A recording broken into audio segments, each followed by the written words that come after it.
itu hidup? Apa makna hidup? Dan apa tujuan hidup?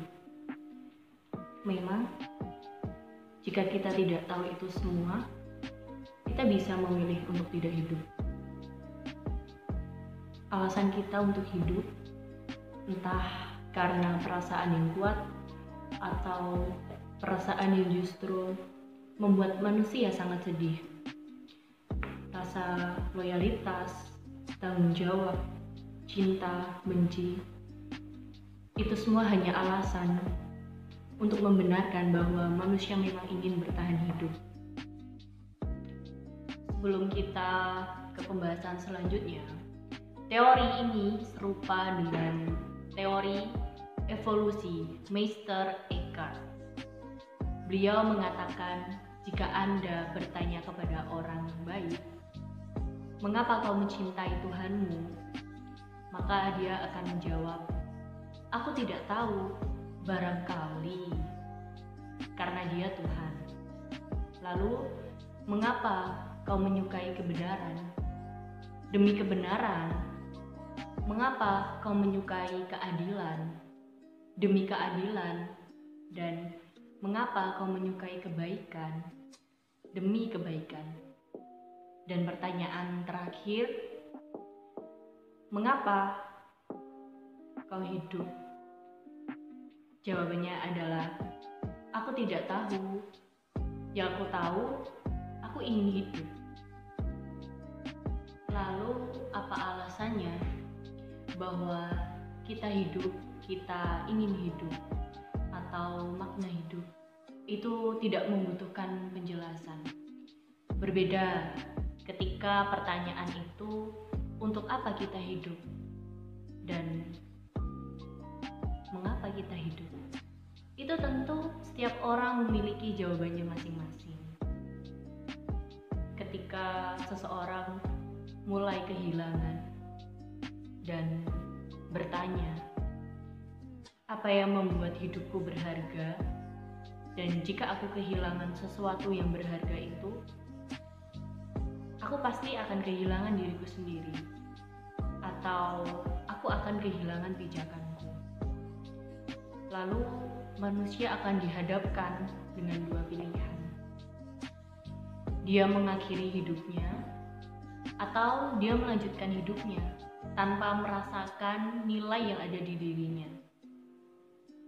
Makan, minum, mandi, bahkan bekerja hanya terasa seperti aktivitas biasa. Tidak ada nilai atau tidak ada minat yang kita kerjakan. Pada fase itu, manusia tetap bertahan, tetap ingin memiliki. Seperti kita yang memiliki masalah banyak atau sedang dalam keadaan sulit, tetapi kita tetap berusaha menginginkan sesuatu, mencoba memperbaiki diri, dan memang itu langkahnya. Kesadaran diri untuk mengetahui apa yang kita inginkan dan tujuannya apa, agar kita puas. Lalu, apakah kepuasan itu benar-benar membawa kebahagiaan? Kita tahu kita mempunyai penyakit tukak lambung, tapi tidak menjaga pola kesehatan, makan pedas, ngopi, merokok. Apa benar itu kepuasan yang ingin dicapai manusia? Tentunya tidak.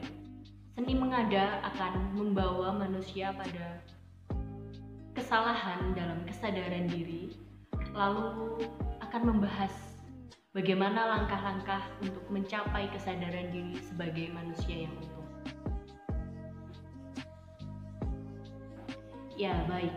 Saya tekankan lagi bahwa seni mengada itu akan menyadarkan kita kesadaran diri apa yang salah, lalu bagaimana langkah-langkah kita memperbaiki kesadaran diri itu. Seperti yang saya bilang tadi, kesadaran diri yang salah ketika sesuatu yang kita pilih itu justru tidak membawa kebahagiaan dan melukai atau merusak diri sendiri maupun orang lain. Karena apa? Karena setelah kita melewati kehilangan atau kesulitan, pasti kita akan dipilih untuk tetap mempertahankan kebenaran atau jatuh dalam pelampiasan yang salah. Nah, pada sesi kali ini saya cukup membahas 2 contoh kesadaran diri yang salah, dan pada sesi berikutnya saya akan melanjutkan contoh dari kesadaran diri yang salah tersebut. Yang pertama adalah kepalsuan besar. Fenomena kepalsuan besar sangat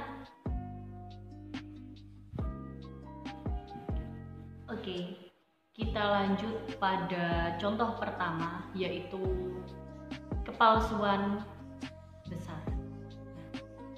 Kepalsuan besar ini sudah meresap ke semua aspek kehidupan. Simpelnya aja, iklan itu mempertontonkan sedikit kebenaran dan banyak kepalsuan.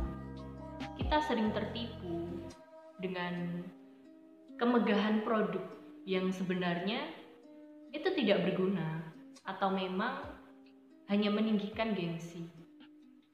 Lalu, produk didesain sedemikian rupa hingga kita juga tertipu lagi.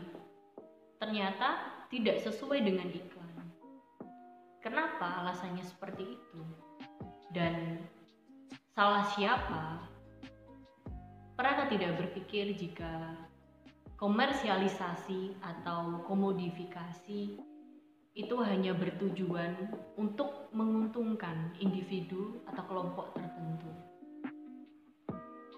Pasti mereka meraup keuntungan yang sebesar-besarnya, bukan mensejahterakan orang sebanyak-banyaknya. Itu salah satu dari kesadaran diri yang menganggap aku bekerja keras, berusaha untuk mendapatkan keuntungan dan itulah hasil jerih payahku. Tapi apakah berpikir jika itu merugikan orang lain dan justru bukan untuk mensejahterakan banyak orang, tetapi hanya semata-mata demi keuntungan? Lalu bagaimana cara kita menyikapi kepalsuan besar ini? Kita harus bersikap sinisme.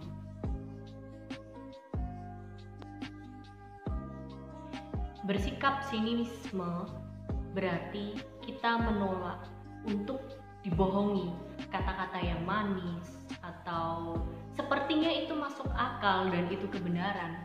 Tetapi apakah itu hanya bentuk penyamaran dan apakah itu benar-benar rasionalitas? Mari kita mulai memikirkan hal itu, kita bersikap kritis. Itu tipuan semata atau memang benar-benar sesuai realita? Dan kita harus menolak terhadap sistem-sistem penipuan ataupun tidak terlibat pada penipuan tersebut. Lalu selanjutnya kita akan membahas tentang obrolan sepele.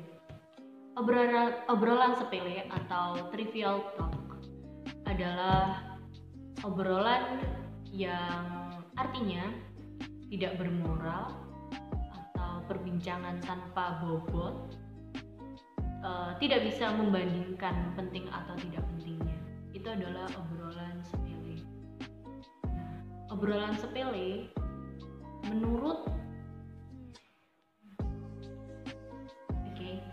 Menurut David Eastman, manusia modern takut teralienasi dari orang lain.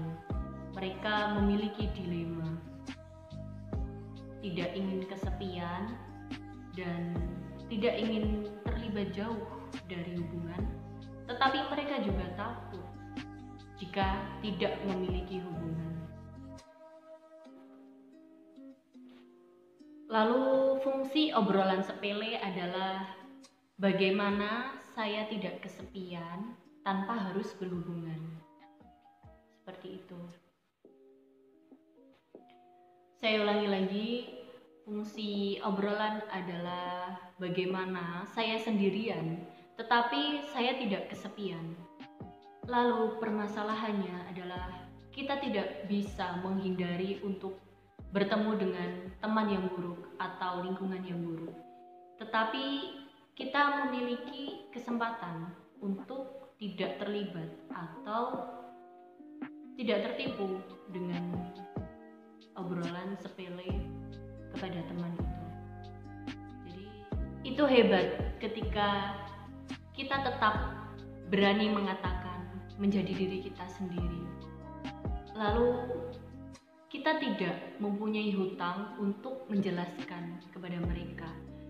Selama kita tidak melukai ataupun membuat kerugian kepada mereka, kita tidak berhutang. Karena pada aslinya manusia itu berhutang kepada dirinya sendiri untuk menjelaskan kepada dirinya sendiri, kepada orang lain. Dan itu bukan sebuah tuntutan orang lain, tapi karena kita sendiri yang merasa itu adalah hutang. Oke, cukup sekian dari 2 contoh kesadaran diri yang salah dan bagaimana cara mengatasinya.